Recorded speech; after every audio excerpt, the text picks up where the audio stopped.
Hello everyone, welcome to my channel. आज इस video में हम डिस्कस करने वाले हैं HP टैट आर्ट्स का जो आपका एग्ज़ाम आज मॉर्निंग सेशन में हुआ है उसको।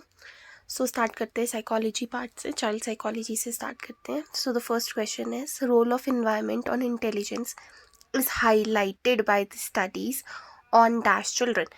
सी हाईलाइटेड दोनों पे है, अडॉप्टेड पे भी एंड ट्विन पे भी। ठीक है, मतलब उसमें ये आपका ये दिखाते हैं कि ट्विंस अगर उनको डिफरेंट एनवायरनमेंट पे रखा जाए तो वो कैसे ब्रॉटअप होते हैं। बेशक उनकी हेरिडिटी सेम होती है बट फिर भी उनमें कितना डिफरेंस रहता है, एंड अडॉप्टेड भी। ठीक है, तो इन दोनों पे करते हैं, तो C will be the correct answer. Next question is the low IQ of often children is due to. तो किसकी वजह से होता है वो? डिप्राइव्ड इन्वायरमेंट की वजह से होता है, क्योंकि उनको वो इन्वायरमेंट नहीं मिलता। ठीक है, नेक्स्ट क्वेश्चन है according to Spearman two factor of intelligence are. तो कौन सा है? एक जनरल है, एक स्पेसिफिक है। ओके, नेक्स्ट है आपका intelligence theory of 7 primary mental abilities was given by. तो किसने दी थी ये आपकी? इसका जो आपका करेक्ट आंसर है थर्डसन ने दी थी। D will be the correct answer. बात करते हैं नेक्स्ट क्वेश्चन की। According to Gardner intelligence is dash dimensional. So आपको पता है हार्वर्ड गार्डनर के हिसाब से मल्टी डायमेंशनल है आपकी इंटेलिजेंस। नेक्स्ट क्वेश्चन इसी से रिलेटेड है। According to Gardner intelligence is of dash types. तो मल्टी इंटेलिजेंस की बात की थी तो कितने टाइप्स की होती है वो? 8 टाइप्स की होती है मल्टी जो आपकी इंटेलिजेंस है। ओके, नेक्स्ट है Erikson developmental task for adolescence is. तो एरिक्सन की जो आपकी थ्योरी है उसमें उन्होंने हर लेवल पे जो है, हर स्टेज में जो है एक फॉर्मेशनल मतलब एक टास्क दिया है। उसमें क्या है आपके एडोलेसेंस में क्या होता है? आइडेंटिटी फॉर्मेशन का टास्क होता है एडोलेसेंस के में। ठीक है, नेक्स्ट है Kohlberg level of moral development on the basis of punishment and reward is.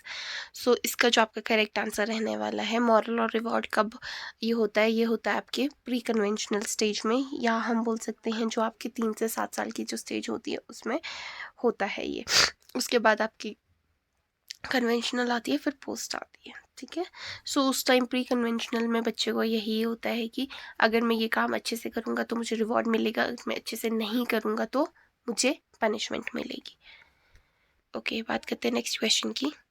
The interpretation of dreams was written by. तो ये किसने लिखी है? आपको पता है ड्रीम से रिलेटेड अगर आप इसको नहीं भी मतलब पता था तो भी आप इसको बहुत अच्छे से गेस कर सकते हो। Freud is the correct answer. Next is humanism emphasises on.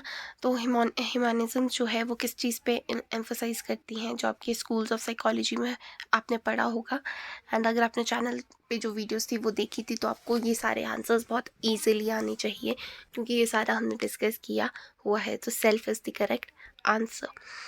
Next है information processing as basis of explanation of behaviour is in. तो बिहेवियरिज्म में ही होगा ये। B will be the correct answer. Next question है dash is the centre of teaching learning process. C teacher ठीक है important है, बट सेंटर कौन होता है? लर्नर। ठीक है, स्टूडेंट चाइल्ड जो है वो है सेंटर हेड आपके टीचिंग लर्निंग प्रोसेस का। अगर आप अच्छे से प्रिपेयर करते हो, आपका मटेरियल अच्छा है, कंटेंट अच्छा है, मेथड अच्छा है, बट अगर बच्चे पे आप उस चीज़ पे कंसंट्रेट नहीं कर रहे हो, बच्चे को क्या कौन सा मेथड चाहिए, कौन सा कंटेंट उसके लिए यूज़फुल है, तो ये सब कुछ यूज़लेस है। तो learner is the centre of teaching learning process. Next question according to psychoanalysis behaviour originates from. Psychoanalysis के हिसाब से बिहेवियर आपका अनकॉन्शियस टेंडेंसी से आता है। A will be the correct answer. Next है master gland directing development process is pituitary gland, आपको पता है। नेक्स्ट है in Pavlov's study on classical conditioning the sound of bell is. वो क्या है? कंडीशनड रिस्पॉन्स स्टिमुलस है, कंडीशनड स्टिमुलस है। नेक्स्ट है to think about one's own thinking is, so जो इसका जो करेक्ट आंसर होगा मेरे हिसाब से डी रहेगा। ठीक है, आई am not sure about this question but D इसका रहने वाला है क्योंकि उसको मेटाकॉग्निशन बोलते हैं। बात करते हैं नेक्स्ट क्वेश्चन की। नेक्स्ट क्वेश्चन जो है आपका, identity formation is done during, so ये कौन से है आपने देखो उसमें भी हमने आपको बताया था अभी, तो adolescence is the correct answer. Next is during pre-conventional level morality is on the basis of, तो किस चीज़ के बेसिस पे है ये, तो वही आपका प्री कन्वेंशनल लेवल वहाँ पर सिर्फ जो है पनिशमेंट एंड रिवॉर्ड के बेसिस पे होती है। अभी हमने ये पढ़ा था, मतलब मैंने आपको बताया था इसी क्वेश्चन पेपर में। नेक्स्ट है 16 PF personality inventory was given by, बहुत पहले भी मैंने जो आपकी एक कंबाइंड वीडियो बनाई थी उसमें भी हमने ये डिस्कस किया था, तो इसका जो करेक्ट आंसर है केटल है। नेक्स्ट है आपका relatively permanent and learned evaluation in favourable और अनफेवरेबल वे इज, तो इसका जो आपका करेक्ट आंसर रहने वाला है मे बी वो लर्निंग ही रहने वाला है, आई am not sure but learning is the correct answer मेरे अकॉर्डिंग। बात करते हैं नेक्स्ट क्वेश्चन की। Conditions which are either increase or decrease attractiveness of a goal are, so वो कौन increase और decrease करता है, वो करती है आपका मे बी इसका जो करेक्ट आंसर है वो ड्राइव या मोटिवेशन है, दोनों में से मोटिवेट में से दोनों में से एक होगा, बट मैंने करना होता तो मैं ड्राइव करके आती। Let's wait for the answer की। Next is relatively permanent change in behaviour is, तो उसका क्या है, वो तो आपकी लर्निंग ही है। नेक्स्ट है probability of to do well in a specific area due to training is, so इसका जो करेक्ट आंसर है वो रहेगा आपका A. Okay, next is first level of needs in Maslow theory are, C यहाँ पर फर्स्ट लेवल फिजियोलॉजिकल लेवल रहता है, यहाँ पे बायोलॉजिकल लिखा है, अभी किस कंटेक्स्ट में लिखा है ये नहीं पता है।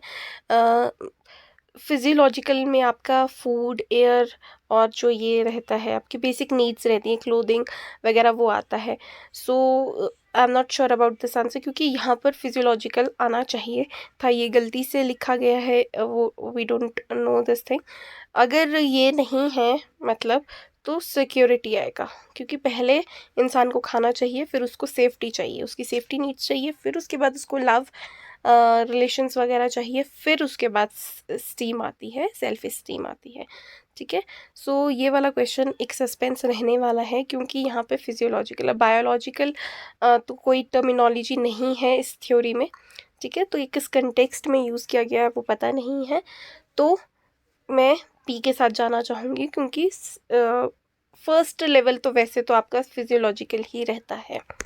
ठीक है, मैंने आपको ऑर्डर बता दिया, फिजियोलॉजिकल जिसमें आपका फूड, एयर एंड वाटर आता है, फिर सिक्योरिटी आती है, फिर लव आता है, फिर स्टीम आती है। ओके, बात करते हैं नेक्स्ट क्वेश्चन की।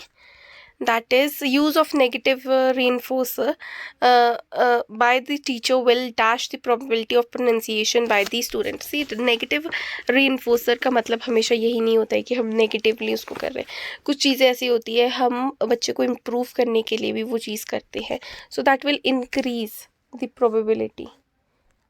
Okay, next is intelligence is aggregated or global capacity of the individual to act purposefully, to think rationally and to deal effectively with the environment, whose statement is, so the correct answer is A, bachelor's।